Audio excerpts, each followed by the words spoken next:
Hey, it's Bitty Penny. Welcome back to my channel. Today I am making 8 sympathy cards. Now these are very angelic in theme. They've got angels, and I got this printable from Ruby and Pearl XO on Etsy. I'll leave it linked down below. This is my second go at playing with this kit. I had used it to make wall hangers or door hangers for Christmas gifts, and that was a live that I did on my channel. I'll also leave that linked down below in case you missed it. I love using the same supplies. You know, the more you use the supplies, the more cost effective they are. Like if you invest in something and you use it frequently and more than once, then it's a good investment, right?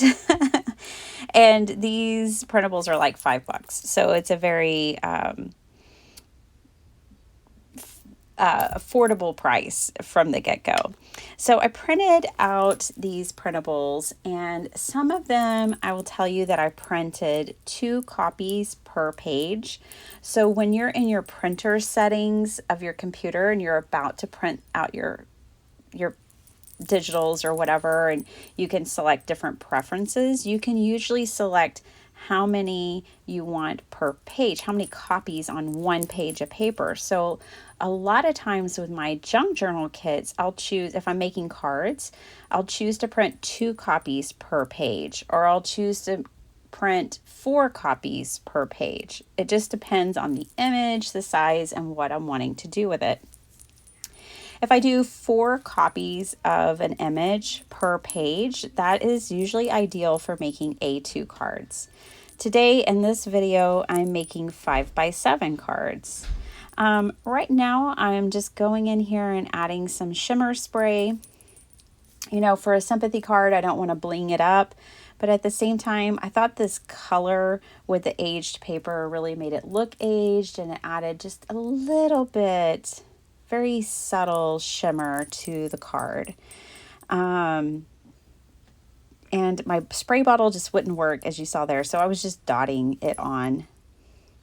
And now I'm going to assemble this. So everything you see here is from the digital kit, with the exception of maybe like 2 pieces of pattern paper that I brought in actually from my scraps, not even my stash, just my stash of scraps, which is very healthy and husky like me. Okay, so like this little piece here is a scrap, and then the ones over on the right, the pinstripe with the pink and the blue, those are pattern paper scraps. Okay, you guys, so yes, I needed a bucket load of sympathy cards kind of all at once. One of my uncles passed away, a very precious man, and he had 3 daughters, so I have 3 cousins, and then my auntie. And I wanted to write them letters about how much their father meant to me, and I know how much they all meant to him, and I just wanted to write them a letter and give them a beautiful card. And so I sat down before we traveled and I made these cards, and I decided to do it kind of in a mass making style, because I don't know about you, but I very rarely sit down and go, you know, I'm going to make some sympathy cards today. You know, it's just not always like the most exciting kind of card to make because of content, obviously. And I do like to make cards when I know who I'm memorializing or who's going to be receiving the cards. You can make it more personal. And I just thought these were feminine and soft and precious, just like the people who were receiving them. And so it felt perfect. And luckily, I hadn't lost like my creative mojo. I know a lot of people advise that you make sympathy cards in advance because, which I can raise my hand and attest, that sometimes you know, you have a loss. You don't exactly feel like making cards. You're not feeling creative. I get it. Me too. But I really had a purpose, and it was really important to me, so I sat down and made these, and I went ahead and made 2 of each card. And this is how I do it, you guys. I set my this is how I like to do it. I like to make multiple cards at the same time when I'm making these types of cards. And I lay out my bases just like I've done here. And maybe I'll make just slight, subtle changes. So like here, the long strip that goes along the edge, I just switched which side of the card that was on. And then I changed up the papers. And it's just different enough to make them one of a kind. But at the same time, creatively, it's not too exhausting. I sat down and made 8 cards, but I only had to come up with 4 designs.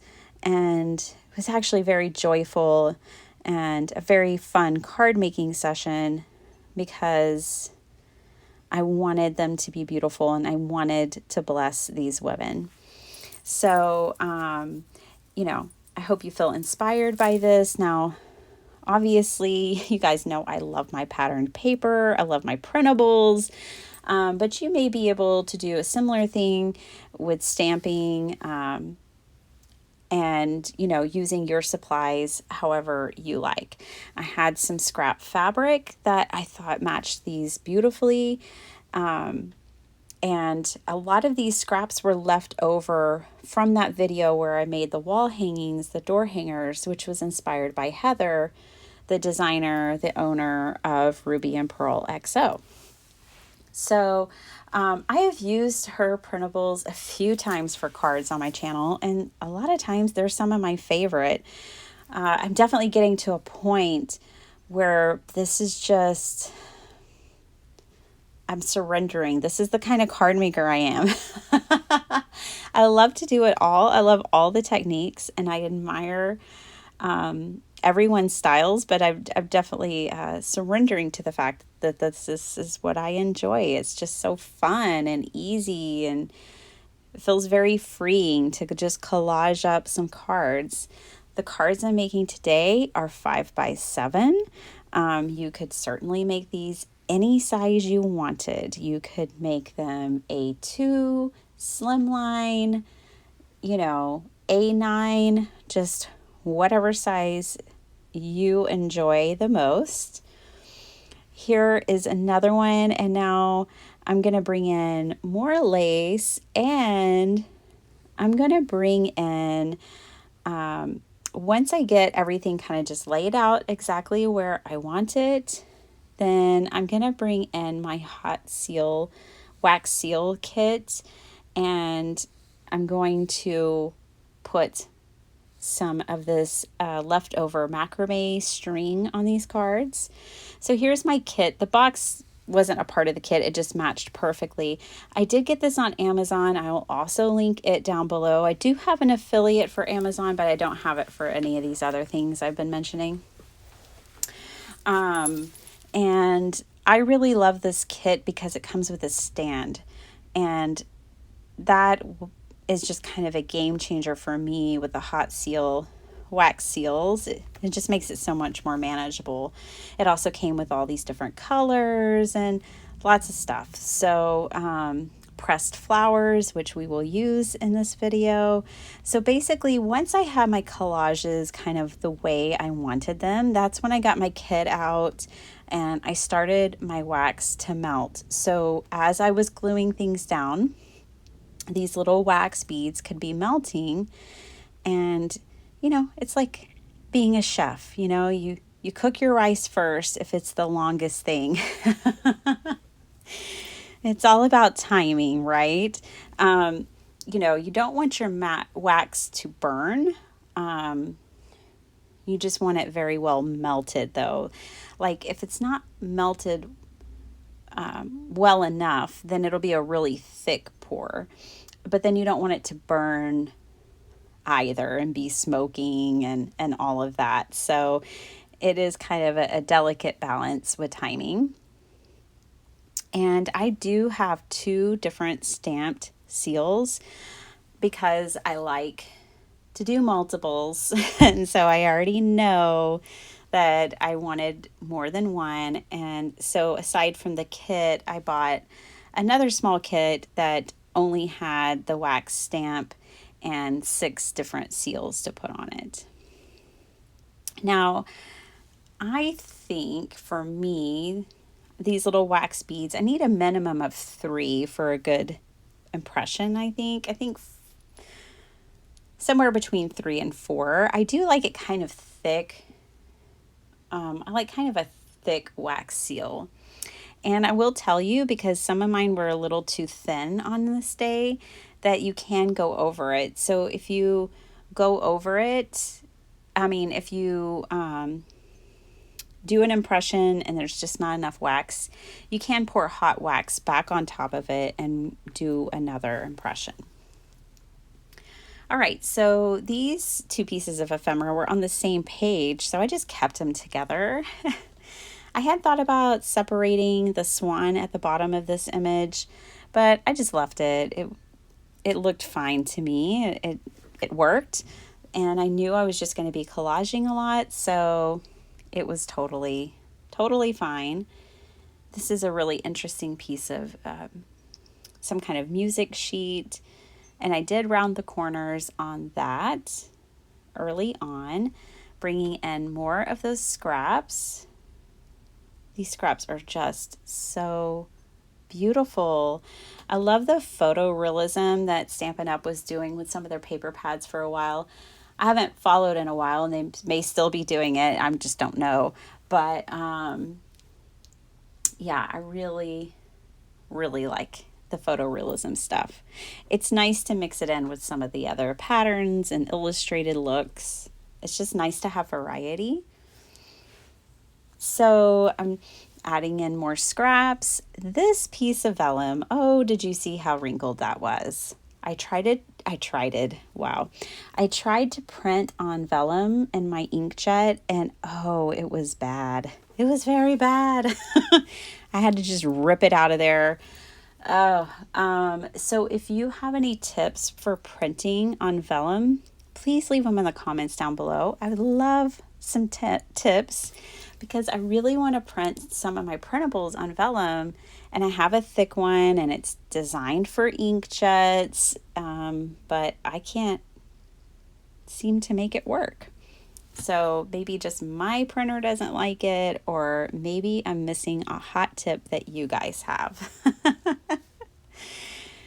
I wasn't too worried about it. I mean, my printer still works, and I was able to use the vellum here on a project. It was all wrinkled up, but I just threw it in my scraps, knowing that I would find a home for it.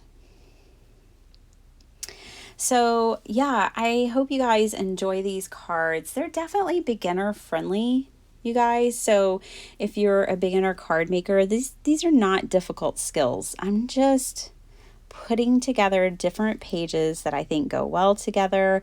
If you have a hard time right now identifying different patterns or colors that go well together, then just use the things that are in the kit and you will be successful. Like this green page is from the kit, and it's very lovely, and or use a color wheel. So I did stamp the insides of these cards, but I didn't really show it to you. I completed the insides of these cards with more paper layering, and then I used a stamp. I have this old Altenew stamp set that says, the name of the stamp set's called Beautiful Inside, and it has all these amazing inside sentiments for cards like birthdays and thank yous and sympathy and Thanksgiving, and it's just really cool. I wish we had more stamp sets like this on the market, but the one I used said, "I want you to know that I'm with you in thought, and I wish you comfort and peace as you remember. I'm truly sorry for your loss, and my heart goes out to you and your family." And I just thought that was a great one. There's another one that says, "I can't imagine the sadness you must be feeling from your loss. May the love of those around you help you through the days ahead." So it's just nice to have some of these sentiments on the ready to help complete these kinds of cards. These aren't the kind of cards that I want to put a sentiment on the front, but you certainly could if you had one that you wanted to add. I'm finally breaking the seal on these pressed flowers that came in my kit.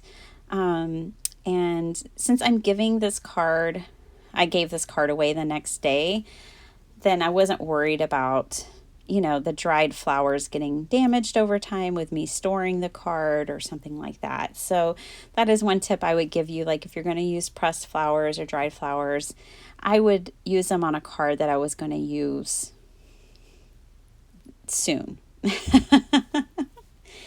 So here's an example where having like multiple of these stamps really comes in handy, because you have to leave your wax stamp on top of the hot wax and for a little while so it can cool and you can get a good impression.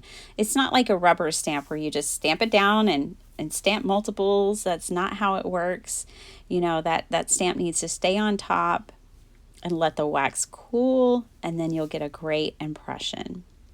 So here are my cards. I did add that splatter to all of them. So they all have just a little bit of a grungy shimmer on them. I hope this video inspires you to play with some patterned paper, to maybe make some sympathy cards in advance or now if you need them, and that you give it a go no matter what your level of card making is. So if you're just a beginner, welcome to card making. You can do this. I hope you guys enjoyed this video, and I'll see you next time. Bye.